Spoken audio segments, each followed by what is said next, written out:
Hi there, and welcome to Hazel Jane Tarot's very first VR, my first hashtag, and this is a response to Becca Talks Tarot and her hashtag My Tarot Growth. I really enjoyed watching Becca's video and a lot of the other responses that people have done to that hashtag, and I've had some fun thinking about my own tarot growth, and I'm going to share that with you today. So thanks for watching.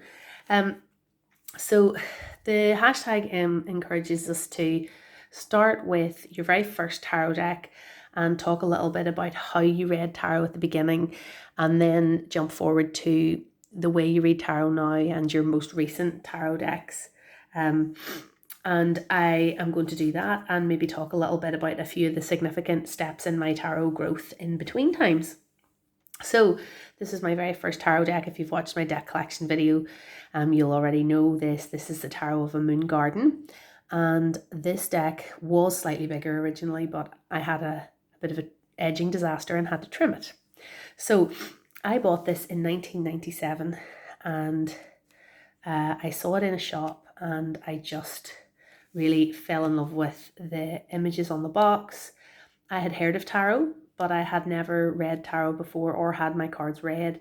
And honestly, I'm from a Irish Catholic background. I was a bit apprehensive about the tarot. I'd heard scary things about it, So this deck, I think, being it was in a purple box, I remember, and had some of these images on the cover, and you can see they're just so soft, gentle lines, lovely colors. And you've got unicorns and butterflies and fairies and stars, and it really, it just really drew me. And so I got the deck and brought it home. So I didn't know anything about tarot, and the internet was very much in its early stages. And back then, there weren't all the resources that we have now, at our fingertips. So all I had to work with was the little white book. So this is the little white book that came with the deck. And I used this to read for other people. There were a few of my friends who would let me read for them, so I did read for them. And so I used the little white book to help me understand the meanings. At that early stage, I didn't understand then how these images related to the meanings of the cards, or really what the system was. Like, I understood the major and minors and the suits and so on, but I had never understood, what cups is more to do with emotions, or, swords is more to do with logic and thinking and ideas and so on. Like that, I didn't have that information then, and so on and on and on. The endless layers of meaning in tarot and the way the system works. I didn't have any of that information. I just had this. This was my absolute favorite card back then. This star, I loved it. So say if I'd pulled the star in a reading, I would have looked it up in this book. So hope, faith, inspiration, bright prospects, mixing of the past and the present, optimism, insight, good omens, spiritual love, astrological influence, fulfillment, pleasure, proper balancing of desire and work, hope and effort, love and expression.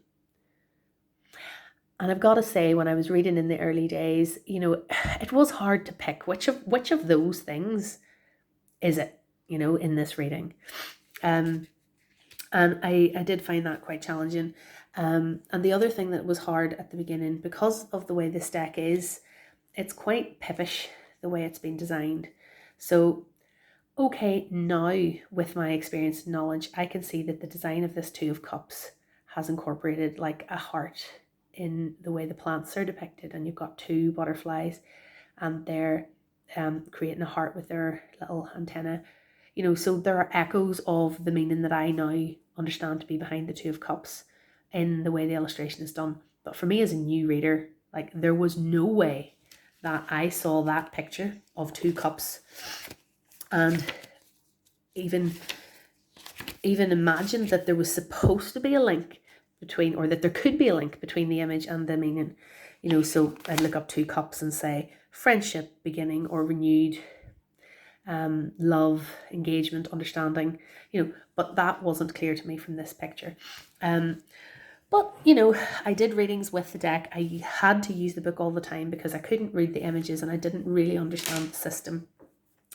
I also got this book, How to Use Tarot Spreads by Sylvia Abraham. It's a Llewellyn book. And I used to, you know, use some of the spreads out of this. Like, I remember doing the soulmate spread, or there's a spread in here for, reincarnation spread. You know, and I remember doing this for friends, you know, about who were you in your past life and so on. You know, so my reading style was to use pre-written spreads like Celtic Cross or the spreads out of that little book, and to use the meanings that were in this book, and that was how I read. So, you know, I wasn't at that stage like really fully into tarot. Like I read the cards and then I would put them away for a while, and then I would read them again for a bit, and then I'd put them away for a while. But I guess there was a kind of a barrier there with the deck that I had, being quite pippish, and with the resources that were then available to really study and learn about the tarot. You know, I kind of never got past that point. And it's funny, it never occurred to me to actually just buy a different tarot deck. That was my tarot deck. So I was yet to learn that people could have more than one. So anyway, so I kept the Tarot of the Moon Garden for all those years. So like that was 97. So that's what, 23 years ago. So I kept it all those years, and probably about 5 years after I bought that deck initially, I came across this book in a bookshop, Tarot for Yourself, and this is by Mary K. Greer. And this was an important part of my tarot growth because it really took things up a notch and helped me to understand that yes, you could read tarot for yourself, and that tarot had, you know, elements of not just of predicting the future, but of you know, self-reflection and self-development. And, you know, so it started to break down the system, for example, and I started to understand how it all worked a bit better. And at that point, I started to understand that the way the images were in the deck that I had weren't anything like what you had in the Rider-Waite-Smith, which was what, you know, the majority of books and stuff were based around. I didn't buy Rider-Waite-Smith at that stage, because I thought the pictures were ugly, and I didn't want it. So I worked with this for a while, and I kept my tarot deck, and then fast forward years of me just carting that deck from different house moves and from country to country and various things, and in about 2013 I just started working with this book. It's Create Your Shining Life workbook, by Leonie Dawson. And I've been following Leonie Dawson for a while on YouTube, and I got her goals workbook. So in the workbook, it asked you to do a year ahead tarot or oracle spread.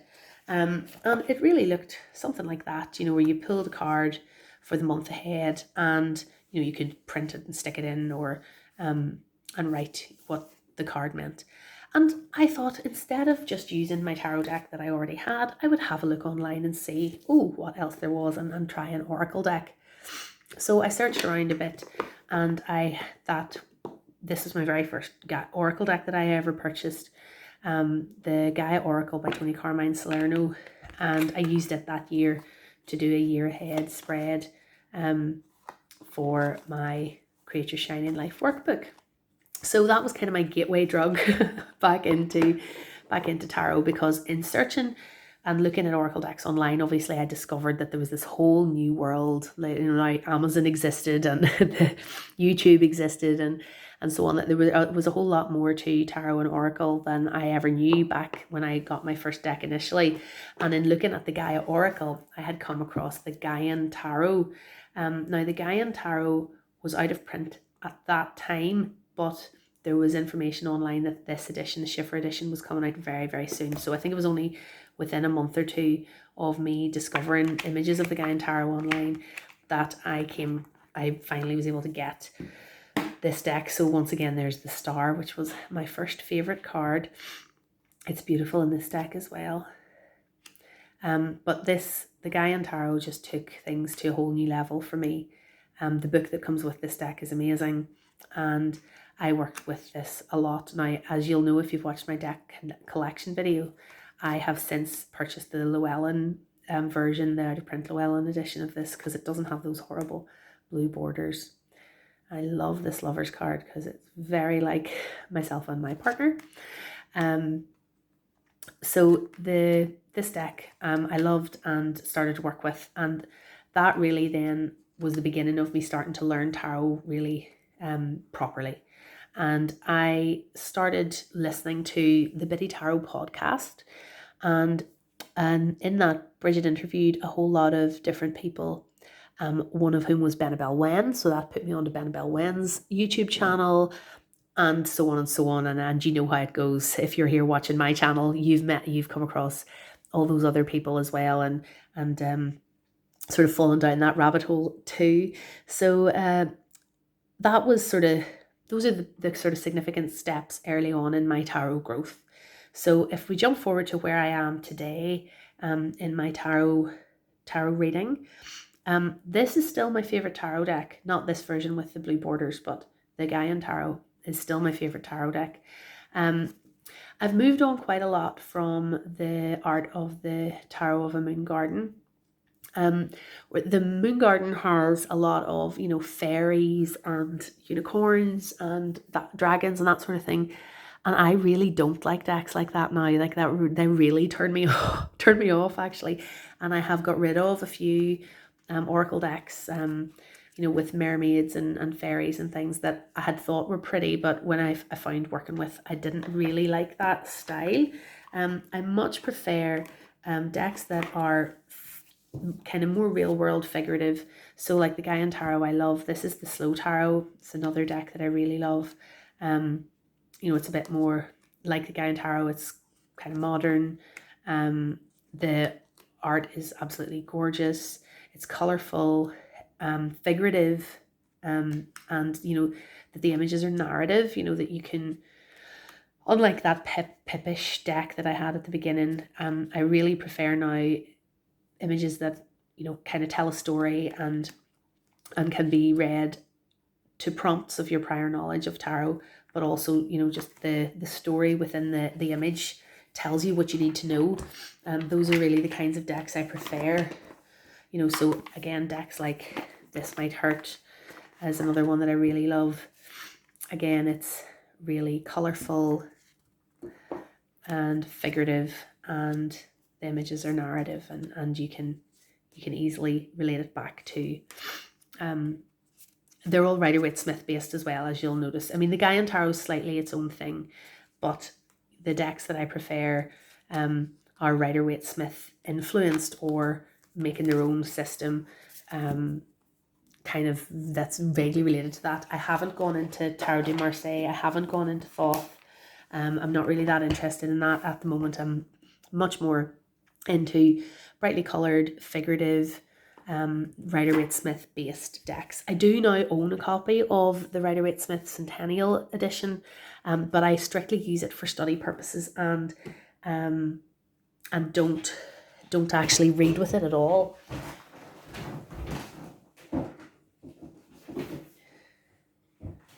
Sorry, I just had to jump up and get this.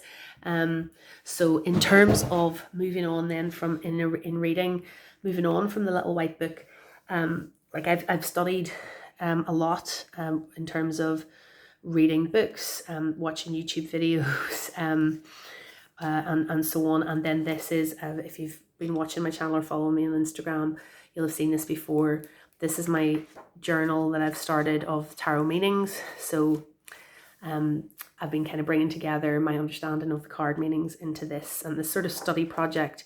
It's just to sort of make my own little white book, really. And also I just enjoy studying and doing this type of project. So and it's nice to bring together what I know about the tarot into one place. So mostly now when I'm reading, I'm just reading from my prior knowledge of tarot. I'm not referencing little white books. I'm not even referencing that book, but it's nice. It's a nice project to work on, and I enjoy the ongoing study with tarot. My most recent deck is Anna Kay Tarot. I've just bought it and haven't really read with it very much, but did spend some time getting to know it. And like some of the other decks that I've shown today, you know, it sort of fits in. I'm surprised it's taken me this long to get this deck, actually. But you know, it's very much like a book of European fairy tales or something. You know, it's very figurative, narrative, colourful, and I love that Judgment card. So this was my most recent deck purchase, and I really like it so far, although as I say, I haven't read with it very much. I have been branching out a little bit more recently in terms of my taste in decks. I did, as you'll have seen if you've been looking at my channel, I did a review of this deck recently, the Nicoletta Ciccoli Tarot, which I had avoided buying for a long time because I think, really thinking back to the problems that I had with Tarot of Moongarden right at the beginning, because they didn't directly relate to the Rider-Waite-Smith meanings, and I'd sort of avoided the Ciccoli Tarot because it is similarly not, you know, not in any way a straight Rider-Waite-Smith deck, but I know the tarot well enough now that I'm actually able to get quite good readings with this deck. So kind of like the Tarot of the Moongarden, I wouldn't say this is a beginner deck, but it's one that I was finally ready to work with.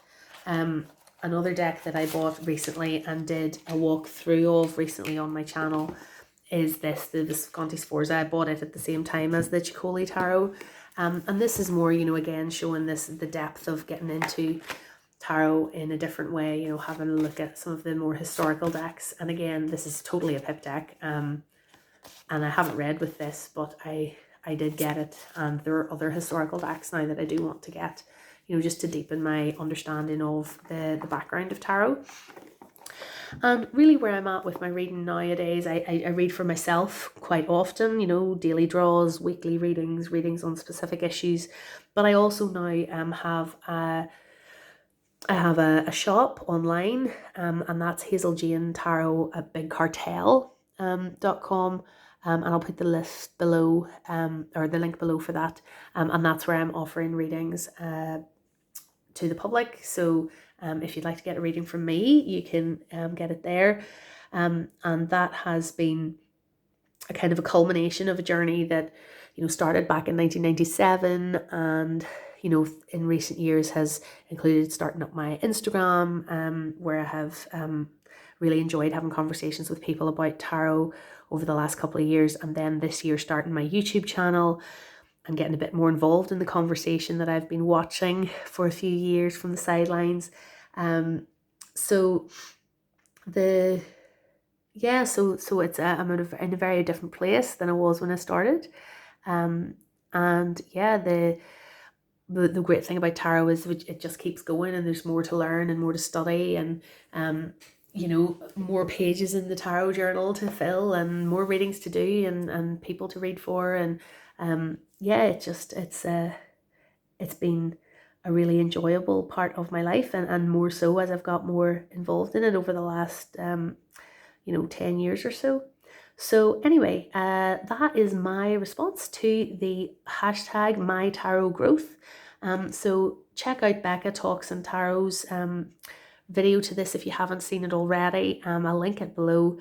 And thank you for watching. And if you haven't yet, if you subscribe to my channel, that would be fantastic. Bye.